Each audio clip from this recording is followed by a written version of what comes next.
Judy, Yes. I have a brand new perfect Hawaiian word for gardeners. What is it? Aloha! And welcome to a new episode of Garden Time!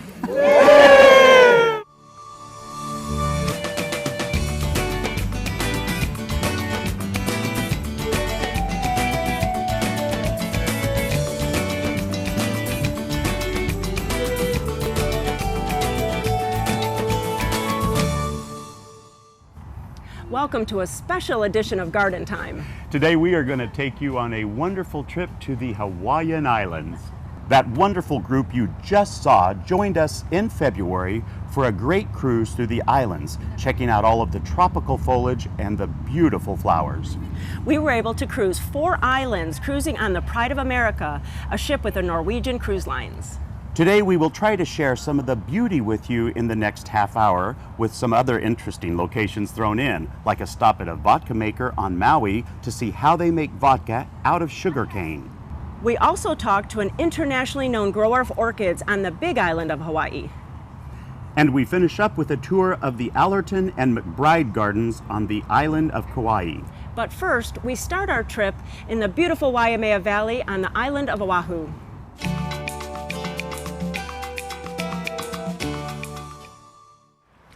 Well, I can tell you it's been a delightful day. We've been here in Oahu, and we just stopped visiting this wonderful place called Waimea Valley. And it really is, I'm here with David Orr. And David, first of all, tell me what it is that you do there.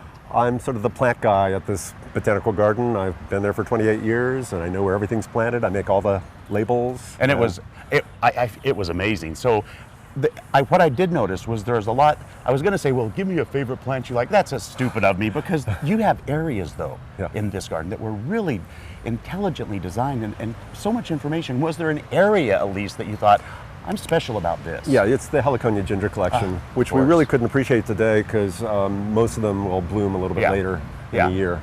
Well, it is the time of year that we're here, so of course that happens. You know, one of the things that I really liked, David, was that it wasn't just about plants, which I adore. You had a great guy, I think his name was Robbie or Buddy Cavell, on the culture of this amazing area. Yeah, because this botanical garden happens to be set in what is considered one of the most sacred valleys in all of Hawaii. And Waimea Valley was the valley of the priests. Young acolytes from outer islands would actually come to Waimea to study the priestly crafts. Yeah. So I think it's really great that we honor this valley by having such a useful display there. I mean, we have representative plants from all over the world. It's a great exposure to botanical diversity. And speaking of that, you know, I have to say that another thing I noticed that I really like, it wasn't just, I mean, you have, I'm going to say thousands of plants, literally from all over the world that have been there. Some are new, but a lot have been there a long time. But you also you pay a great homage to the native plants of this area. How do you balance those two? Well, we have separate collections. I mean, we have collections that feature like island systems in the Indian Ocean, but then we have other collections that just feature Hawaiian hibiscus. We have other collections that are just Hawaiian palms. Wow. So, David, what is the value of having both of those selection of plant, the natives, and all of these other ones as well? Oh, it's just diversity presented to the public, and especially to Hawaiian people. Many local people here have never seen their rarest plants and their flora, and we have such an amazingly unparalleled flora. The dryland plants here are unknown in the rest of the world. They really are beautiful. And here's the thing, too, that I found fascinating was while you did this, there was, I'm sure that in the past, no one was thinking these places that we brought tropical plants from all over the world here, a lot of those they're dying out. You have stuff that's nowhere else now. Right, and there are efforts to repatriate some of these plants back to their original locations, because we were so successful in the 80s. We had field botanists sending us plants and cuttings and seeds from all over the world, and now we might have a chance to pay people back by reintroducing some of these. And this is not a privately owned garden, so you have a website where people could actually help you financially. Yeah, waimeavalley.net. And I'm sure it's also filled with all kinds of great information about plants and everything. Articles, and it gives you sort of a walking tour and we're going to be working on the website. It needs a little improvement. But Well, we we'll all get do, there. don't we? Yes, yes. Well, let me tell you, when you get here to Hawaii, and if you have never been here or if you're making a plan, don't miss this. This is worth, I would have liked to spend 2 days there. It's breathtaking, it's interesting, you can get information. So for more information on their website and help them with some money too, you can go to gardentime.tv. We'll click you over there and just say hello. It'll take your breath away. David, it really did. Thank you so much, You're my so friend. welcome. Yeah.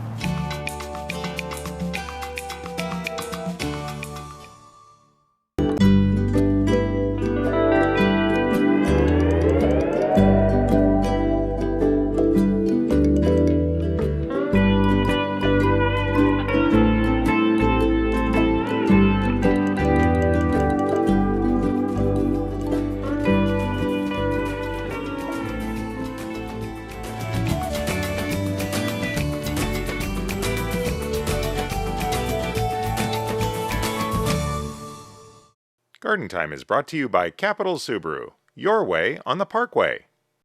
They had to take the car, they had to get it open with the jaws of life, take me out on a backboard, took me to a Trauma One center.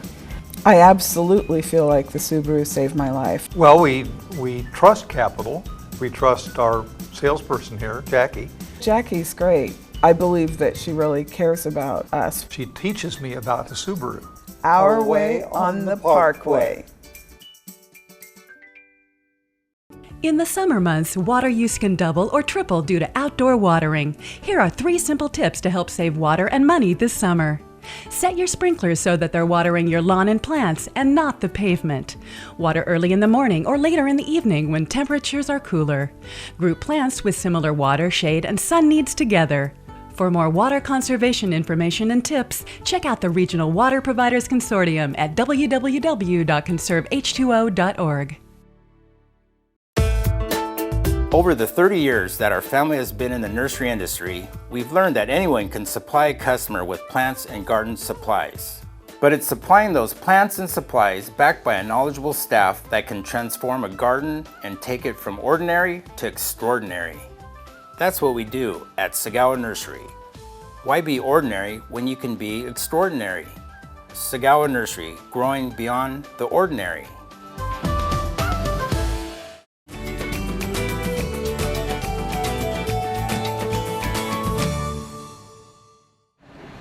I am at a beautiful orchid farm in the big island of Hawaii, and I am with the son of the beginner of this company, Takashi. So please pronounce the name of the company. It's Akasuka Orchid Gardens. Thank you so much. Yeah.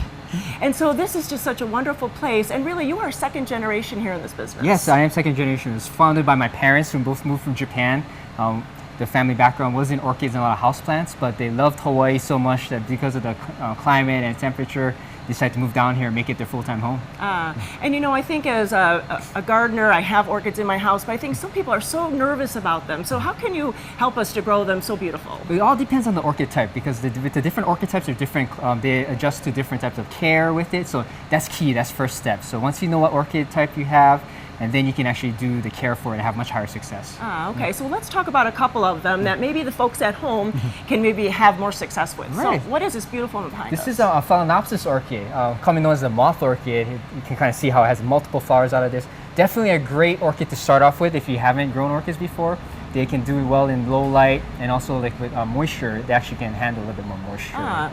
So maybe watering it once a week, or it just depends about your house? Depends on it. If it's in a drier environment, maybe about twice a week. So it all kind of depends on the environment that it's into. And I know that's a very long blooming one. Yes, yeah, lasts typically about 3 months on average. Wow, yeah. that is true. Yeah. And then Nate has a couple more for us. Nate, Yes. give us another one here, and we'll talk about that one. There you are. Oh, which one is this? Yeah, so this is actually one of our Cattleya orchids. So this is actually what my father specialized in, and he's created over 2,000 of these orchids. Yeah, kind of amazing, right? So, and we specialize in this because not too many people were growing this, and he found a great niche opportunity to really focus on orchid that not too many people are growing. And then how would we care for this at home? This is actually more on the drier side. So this particular orchid loves to be, once it's watered, to be more dried out. So something like this is typically more about once a week on average. Oh, nice. Watering. Yeah. And such beautiful flowers. The two-tone is just remarkable. Definitely, and what's good about the Cattleya orchids, also the color, the sizing. This is on one of them on a medium size, but there's also some that are bigger. Wow. It has a lot of fragrance with it too. So. I thought I smelled something. That is lovely. And Nate has another one for us. This is actually one of our more popular ones here. Look at that. It's an oncidium orchid type here, but it's called a sherry. This one's actually our heaven sent. It's a chocolate orchid, so it smells like chocolate. I can smell that one too. Yeah, so we have a lot of visitors coming in here. Where's the chocolate orchid? They come and go ahead and smell that, and they instantly get hungry with that. And then how is the care for this one? This guy actually likes to be a little bit more moist. So the media in here is a little bit different. It's like a more moss and bark mixture, which retains a little bit more moisture in it. So instead of being completely dried out, it likes to have a little bit of moisture in there. So maybe like watering about maybe once or twice a week as well. Okay, and then what about the light level? Light level for this is more like intermediate to high level light, so but still filtered. So Okay. kind of what you want is like something that if you have like a kitchen window with like a curtain, a sheer curtain that will kind of block the direct sunlight, that'll be sufficient light for it. And then how could we get these to our house on the mainland? Well, we do have FedEx delivery from our business here in Hawaii by FedEx 2-day service. You can visit us on our website, www.akasukaorchid.com, and be able to place orders from the website. That is wonderful because we all need orchids in our home. Yes. And really to take care of them, it's very simple. Yes. Don't need any kind of big equipment or anything, really just have to water it and give it the light. Right, yeah, and then definitely there's a couple other things, but you can definitely see our website. We do have some great care instructions as well. Wonderful. And then we also offer support as well, so you can email us and then be able to guide you through that process, because we definitely want people to be successful as well. Oh, so. definitely, Yeah. definitely. Well, if you ever find yourself on the big island of Hawaii, you have to come out here and just see all the beautiful orchids, take a walk around and talk to all the staff and get some more tips, and then order some beautiful orchids to get to your house. Thank you so much. Thank Appreciate you. it. Thank you so much. Thank you. Thank you. Thank you.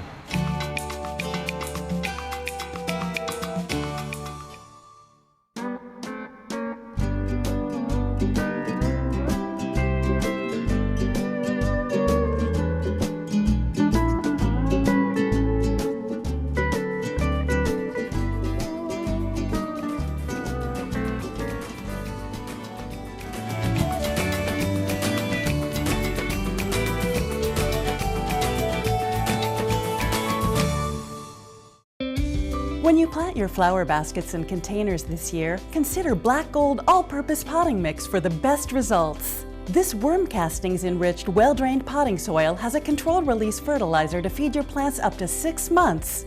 Black Gold All-Purpose Potting Mix now contains resilience for enhanced plant growth. Available at garden centers everywhere.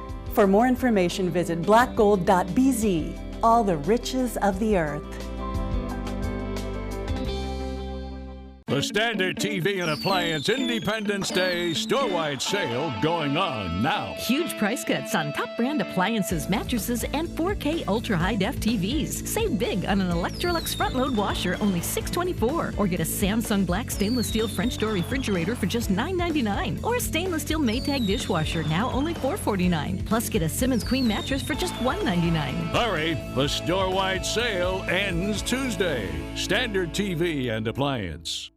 Welcome to Blooming Junction, where it's easy to connect with nature.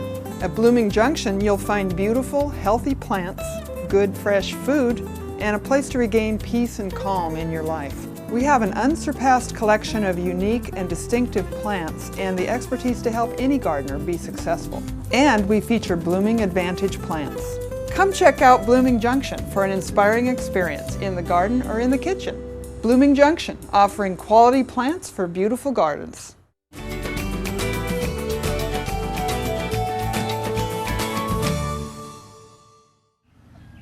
Well, I am at the National Tropical Botanical Garden, and it's part of the Garden Time tour to Kauai. And I'm with Mike. And Mike, what is this area that you're in charge of? The Conservation and Horticultural Center. And so why is that so important to the whole world, really? So in my work here at NTBG, I serve as the garden's curator, and one of my focuses in that position is with the native plant collection. NTBG has been deeply involved in native Hawaiian plant conservation since the 1970s, a very long time. And our native plant collection is really important because it is a repository for genetics of rare native Hawaiian plants. Wow, so really it's not just beautiful, you really do a lot of science here too. We do a lot of science. We, in our living collections database, maintain detailed information as to all of the collections that come in. So it helps guide us on where to make additional collections to have good genetic representation of some of the rare species. So do you trade with other places in the Pacific Islands, or? We have working agreements with a lot of other botanical gardens throughout the Pacific, as well as right here in Hawaii, and then we also collaborate with the State Division of Forestry and Wildlife and the U.S. Fish and Wildlife Service. Wow, so I know that we were talking to another scientist and he said, like, say there's something catastrophic and something is destroyed, you can almost go back and replant those plants. Yeah, as part of the Hawaii strategy for plant conservation, there are a number of protocols were detailed, and so maintaining ex situ collections by way of live plants in our collections is one strategy, and then also maintaining, when possible, seeds in our seed bank is another part of the strategy. We're learning a lot about how Hawaiian seeds are stored, because not a lot of information has existed up until now, so it's an ongoing research project as well. Yeah, it's so interesting because there's all these little plants and then this beautiful collection. When you come over to the McBride Gardens, you see them really in their natural state. Yeah, we, in particular in the native section, we've been spending the last 10 years planting the native section in to try and recreate natural habitat, so that when we bring in the rare elements, they're more likely to thrive as opposed to having them grow all on their own. No forest exists all by itself. Right. Well, that is so interesting. It's only one part of all these gardens here. So now we're going to go over to the McBride Gardens and find out more information there. Thanks so much. Thank you. Well, now I'm in the McBride Garden. I'm with Eric. And Eric, what is your title here? I am horticulture manager of the South Shore Gardens here on Kauai. And so South Shore really encompasses more than just the McBride. You bet. It's 3 gardens: our visitor center garden, our Allerton Garden, and the McBride Garden. Wow, you do a lot. I do a lot. And so when people come here, what is like your favorite place to show them that's so interesting and close to your heart? The biodiversity trail is super cool, and it takes people on a real life walk through 450 million years of plant evolution, which is pretty epic. Yeah, we got to go through that, and really the interpretive material is so interesting, and you get to see all of these like really prehistoric plants that were here way before humans. Exactly. We have a lot of living fossils that we're really proud of, and new plants as well. And then also you have a native area, the canoe garden area, and so what is that? Well, actually that's kind of 2 separate parts. We have the native garden, which were plants that were here before any visitors, plants that found their way across the ocean or across the air and became native plants.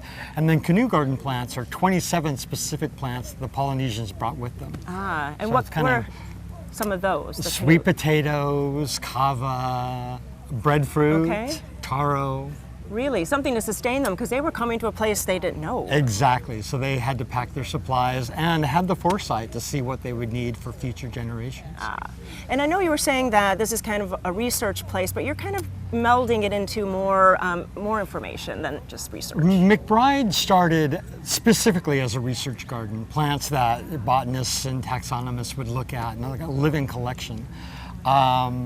My goal is to kind of share that with the public, so it's not just for scientists, that everyone can have an appreciation for plants and fall in love with what we do and be excited about that. It is really so interesting here, and like the signage is great, you know, just walking around and looking at all the plants. But there's one more garden to go to. We're going to go to the Allerton Garden next. Thanks so much. Cheers. Well, now we're in the Allerton Garden, which is a third of this area's gardens, and I'm with Bob, who is our tour guide, and you really showed us around this huge property that is the Allerton Garden. So maybe just a brief kind of history. So the Allertons got it maybe in the 30s? Yes, the property was purchased in 1937. John Greg Allerton said that when he and Robert first saw the property, they were dumbstruck, and they began creating their second great garden.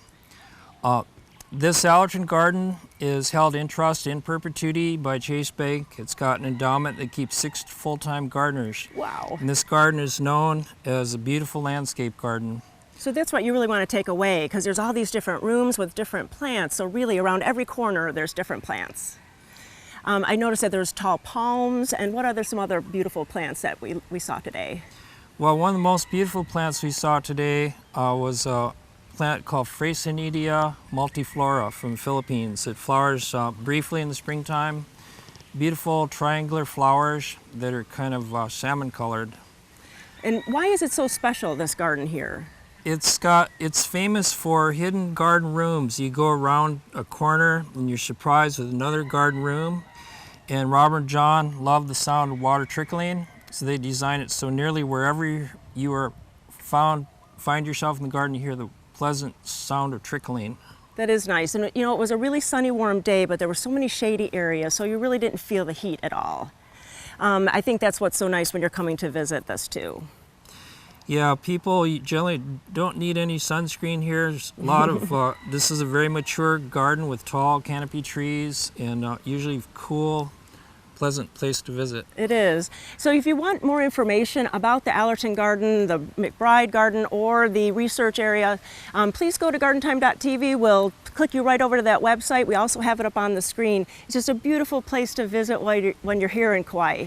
Thank you so much. Thank you. Thank you very much. It was a pleasure taking you through the garden. Oh, thanks.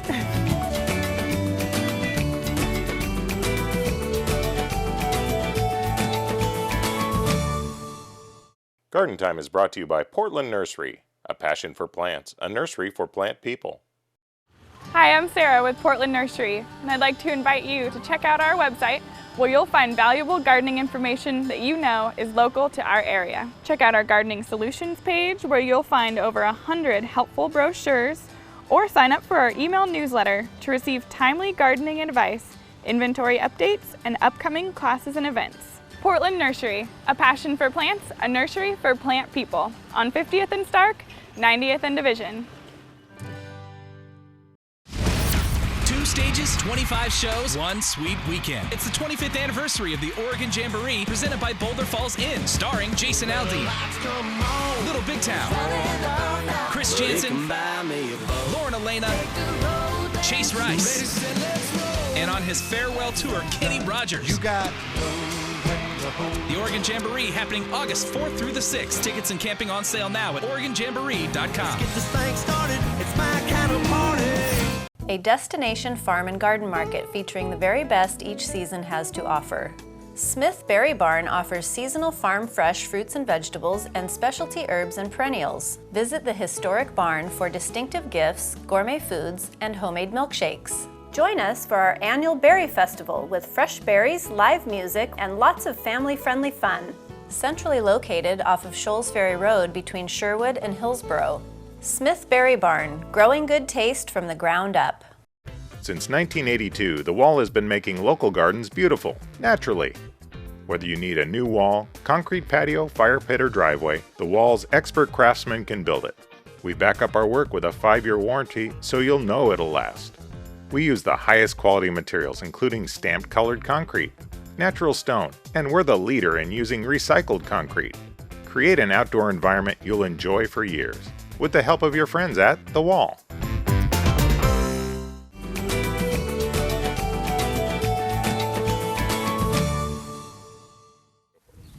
So I am in Kula, and it is on the beautiful island of Maui, and I'm here with Earl. Now, Earl, I'm going to let you tell me exactly where we're at. Well, we're exactly where we're at. It's about 1,000 feet of elevation here on the slopes of Haleakala, and you are on Hawaii Sea Spirits Organic Farm and Distillery. And we are standing in front of sugarcane because y'all do a great vodka. Yes. Let's talk about that a little bit. Well, we make actually 2 spirits here on the farm. So we make ocean vodka, and we also make Deep Island Hawaiian rum. And we are making both of those spirits actually from USDA certified organic sugarcane. And I love that because this 80 acres, is that what this is? 80 acres of farmland, yes. And you guys really have, this isn't just a label for you, organic. You've really stepped up on every level of this product to make it Absolutely, absolutely. We've done work with the University of Hawaii, Maui Nui Botanical Gardens, in an effort to really make sure that we're growing everything organically here. And when it says ocean vodka, you know, you're not going out with a bucket and grabbing ocean water, but it really is a deep, deep ocean water. It is actually. There is a facility off the coast of the Big Island called the Nelha facility, and that's where we're getting our deep ocean mineral water from. It is desalinated, of course, but it's still, even though it has had the sodium removed, or most of the sodium removed, it still has all of the minerals still intact, things like potassium, calcium, and magnesium. And the family, it's the Smith family, right? Smith family, that's correct. And you know, I like that because there's changes in every part of every nation has changes, and there's been some changes on Maui, but they've really stepped up to make a difference in those big changes to make it better for the island itself? I think so. I think so. I mean, there have been a lot of changes here on the island. As of December of 2016, sugarcane is no longer being commercially produced here on the island. And that's what they call the plantation farms. The plantation farms. They've gone away. So in some sense, you know, we're kind of the keepers of the torch. We're still growing the sugarcane, and we're actually growing it organically now, which is very different than the way that it used to be done. So Earl, why is being organic so important to this family? And then tell me a little bit about what we went through today on this tour. Well, I think the main reason that the organic is so important for the Smith family is the fact that they've been here for 3 generations here on Maui. Right. And very steeped in local culture. And it's just actually part of Hawaiian culture. There's this profound respect not only for the land, but there's also a profound respect for the ocean. There's this understanding that this is what feeds us, that this is what takes care of us. So the better stewards that we can be of the land and of the ocean, then the better off we're all going to be in the long run. Absolutely. You know, and as far as what we saw today, you know, when you come up to Ocean Vodka, when you come up to our farm, the idea is to give you as much of the farm experience as we can and literally take you from the process from the very, very beginning all the way to the end, literally from the farm to the bottle. So not only do you get a chance to actually try the sugar cane in its raw state. It was delicious. It is good stuff. It is very good. But we actually show you some of the sugar cane that we're growing, how we're growing it, our very unique organic processes. We're going to take a look at, or we have taken a look at the fermentation process, the juicing process. You know, from there we're going to go into our still and or a distillery, and you're actually going to see the distillation process and how we transition from a sugarcane juice or a sugarcane beer actually into a sugarcane spirit. And then ultimately we're going to end up at our bar, and we'll walk you through a tasting. Most people have never taken the time to really think about what they're drinking. When you think about vodka, you think about colorless, odorless, tasteless spirit. And I think once you actually sit down and actually sample our vodka, and specifically, you realize that there is actually some character there that you're going to pick up. And we always want to let people experience that for themselves, and then they can make an educated decision. Excellent. Yeah. And then ultimately we get to try the rum. Of course, I have a little soft spot in the heart for the rum myself. So. And so do you think in the future, are you planning on more besides just the vodka and the rum? Is that a secret, or is that a possibility? I hope so. I hope there's always more coming. I say stay tuned. Yeah. Stay tuned. And you have a great website, because although we really can't, you're not a distributor, you're a distiller, so we can't buy it directly from here online. But you do have a great website with so much information. What is that website? The website is oceanvodka.com. That website will provide you not only locations for where you can find the spirits locally in your area. There's also a great resource there for some recipes if you're looking for a new vodka recipe. Who isn't, right? All the time. There's some great recipes on that page. And also there's got a lot of great history and talks a little bit more in depth about what we're doing, why we're doing it here. Yeah. Well, you know, it was delightful for me to be here, not only because of the vodka, but the history really is fascinating in all of the islands in Hawaii. There's just a lot of things that we don't know, and that they've stepped up and made a great beverage out of stuff that's right here on Maui is really delightful. So for more information, we always invite you to go to gardentime.tv. We'll kick you over to their website and grab some of that vodka for yourself. Earl, really, such a pleasure, my friend. Thank you so much. Mahalo.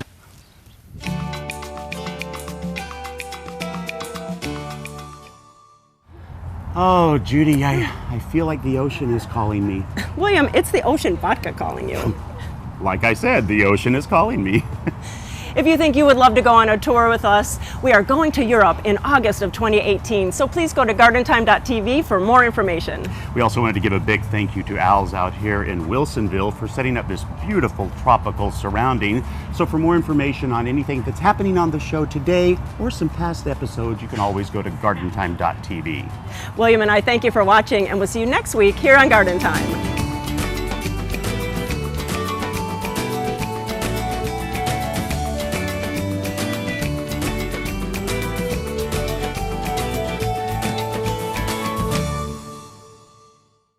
The proceeding was a paid program of the Guston Creative Group and its sponsors.